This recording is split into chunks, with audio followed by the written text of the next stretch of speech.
అయోధ్య గర్భగుడిలో రామ్లల్లా కొలువుదీరాడు. వేద మంత్రోచ్చారణల నడుమ కార్యక్రమం కొనసాగింది. దాదాపు 4 గంటల పాటు ప్రత్యేక పూజలు జరిగాయి. పూజల్లో శిల్పి అరుణ్ యోగిరాజ్, పలువురు సాధువులు పాల్గొన్నారు. 5 ఏళ్ల శ్రీరాముని తలపించే 51 అంగుళాల పొడవైన నల్ల రాతి విగ్రహాన్ని శాస్త్రోక్తమైన పూజలతో పీఠంపై ప్రతిష్ఠించారు. ప్రస్తుతం రామ్లల్లా విగ్రహాన్ని తెరతో కప్పి ఉంచారు. విగ్రహం కళ్లకు వస్త్రం కట్టారు. ఇక అయోధ్య నుంచి మరిన్ని అప్డేట్స్ మా ప్రతినిధి శర్మ అందించేందుకు లైవ్లో సిద్ధంగా ఉన్నారు. Sharma, over to you. Bhogi Ayodhya ఆ పేరులోనే ఎంత మాధుర్యం ఉంది. అయోధ్య రాముని విగ్రహ ప్రతిష్టాపన మహోత్సవ కార్యక్రమాలు అంగరంగ వైభవంగా జరుగుతున్నాయి.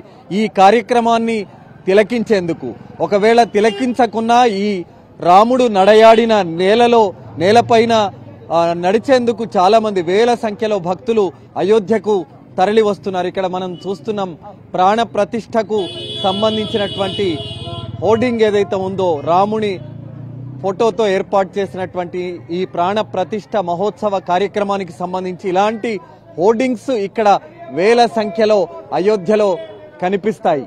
ఇక్కడ మనం చూడవచ్చు, ఈ సంఖ్యలో పెద్ద సంఖ్యలో ఇక్కడ గుమిగూడినటువంటి వాళ్ళందరూ కూడా ఇక్కడికి వచ్చారు. వీళ్ళందరూ కూడా ఉదయం 4 గంటల నుంచి ఇది ప్రారంభమవుతుంది. ఈ టిఫిన్, అలాగే ఇక్కడ మధ్యాహ్న భోజనం, రాత్రికి డిన్నర్, అలాగే టీ కాఫీలు కూడా ఇక్కడ ఉన్నాయి. అంటే ఇవన్నీ ఏదో డబ్బులకు ఇచ్చేది కాదు, ఫ్రీ ఆఫ్ కాస్ట్. అంటే ఫ్రీగా ఉంది కదా అని మామూలు ఫుడ్ ఇక్కడ పెట్టట్లేదు. చాలా హైజెనిక్ ఫుడ్ ఏర్పాటు చేశారు. మనం చూడవచ్చు, పూరి, దానికి సంబంధించినటువంటి కుర్మా, అలాగే హల్వా, ఇదంతా కూడా చాలా హైజెనిక్ ఫుడ్. ఏదో నామమాత్రంగా చేసింది కాదు, చాలా పద్ధతిగా, చాలా శ్రద్ధగా చేసినటువంటి ఫుడ్ అందరినీ కూడా ఇక్కడ పంపిణీ చేస్తున్నారు. అలాగే టీ కాఫీలు, ఎన్నైనా టీ కాఫీలు తాగవచ్చు, అదంతా కూడా ఫ్రీ ఆఫ్ కాస్ట్. ఇక్కడ గుమిగూడినటువంటి వీళ్ళందరూ కూడా అయోధ్య రాముని ఉత్సవాల్లో పాల్గొనడానికి, ప్రతిష్టాపన ఉత్సవాల్లో పాల్గొనడానికి వీళ్ళందరూ ఎక్కడెక్కడి నుంచో వచ్చినటువంటి సిచ్యువేషన్ మనకు కనిపిస్తోంది. ఇక్కడ ఒక నిర్వాహకుడితో మాట్లాడదాం. कितने दिन रोज से चल रहा है? ये 13 जनवरी से चल रहा है और 25 जनवरी दोपहर तक चलेगा. रोज कितना लोग खाते हैं? Near about 5000. हाँ. सुबह कितने से दोपहर तक रहता?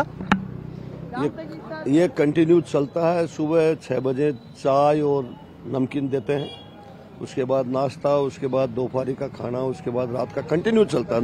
नॉन स्टॉपेज है. 6 AM to 9 PM non stoppage. पैसे किधर से आ रहा? पैसा यहाँ पर हम लोग 10-15 दोस्त लोग हैं. जो भी कमाई कर रहा है उसमें परसेंटेज, कोई 5% दे रहा है, कोई 10 दे रहा है, कोई 2 दे रहा है. कोई पैसा कलेक्शन होके हम लोग हो जाता है. ये कब तक चलेगा? बोला ना आपको 25 तक. हाँ. तो क्या लगा है? तो यही एक दिन से एक अलग वो कोई फिक्स नहीं लगाते. नाश्ता, पूड़ी, सब्जी, हलवा, खाने में पुलाव, सब्जी, कभी दाल चावल सब्जी, खिचड़ी स्टेपनी में रहता है. जब भी थोड़ा कम पड़ गया खिचड़ी चला देते हैं, और रात को भी खिचड़ी चलते रहता है, मिक्स में चलता है सब. और हम लोग यही इस काम भादवा के अंदर बाबा बैद्यनाथ का जो कांवड़ लेके जाते हैं ना, उस रास्ता में भी करते हैं वहाँ. लेकिन आदमी को टेबल कुर्सी पे बैठा के और वहाँ वैसे खुआते हैं वो लोग. अंदर वैसे भी है? हाँ, वैसा वो धर्मशाला में है, उसमें टेबल कुर्सी में बैठा करके और उसमें खुआया जाता है. क्यों? वो लोग पैदल चल के आते हैं तो उतना देर खड़ा नहीं रह सकते हैं. कांवड़ रखेंगे, रेस्ट करेंगे 2 घंटा 4 घंटा, वहाँ भी कंटिन्यू चलता है खाना. ఓకే. నిర్వాహకుడి మాటలు విన్నాం కదా, ఎంత హైజెనిక్ కు సంబంధించినటువంటి ప్లేట్లు కూడా ఏదో ఆషామాషిగా పెట్టలేదు, చాలా పక్కడబందీగా ఏర్పాటు చేశారు. వచ్చేటువంటి భక్తులు వాళ్ళు నీట్ గా రుచితో కూడినటువంటి ఆహారాన్ని వీళ్ళు ఆ భక్తులకు అందిస్తున్నారు. ఆ రుచి కూడా చాలా బాగుంది అనేటువంటిది కొంతమంది చెప్తున్నటువంటి మాట. అలాగే ఇక్కడ పెద్ద ఎత్తున వస్తున్నారు. అంటే రోజు కైసే హై ఖానా? बढ़िया, फर्स्ट क्लास बढ़िया खाना है. कहाँ से आए आप? नागपुर से. 22 तक इधर ही रहते हैं ना? 24 तक इधर ही. पूरा ये रोज इधर ही आके? नहीं, रोज इधर खाना खिलाते हैं. చాలా సంతోషంగా ఉంది. ఇక్కడికి నాగ్పూర్ నుంచి వచ్చినటువంటి ఒక భక్తుడు చెప్తున్నాడు.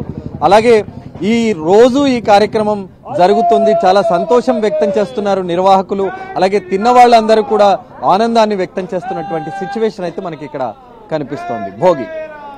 Thank you Sharma.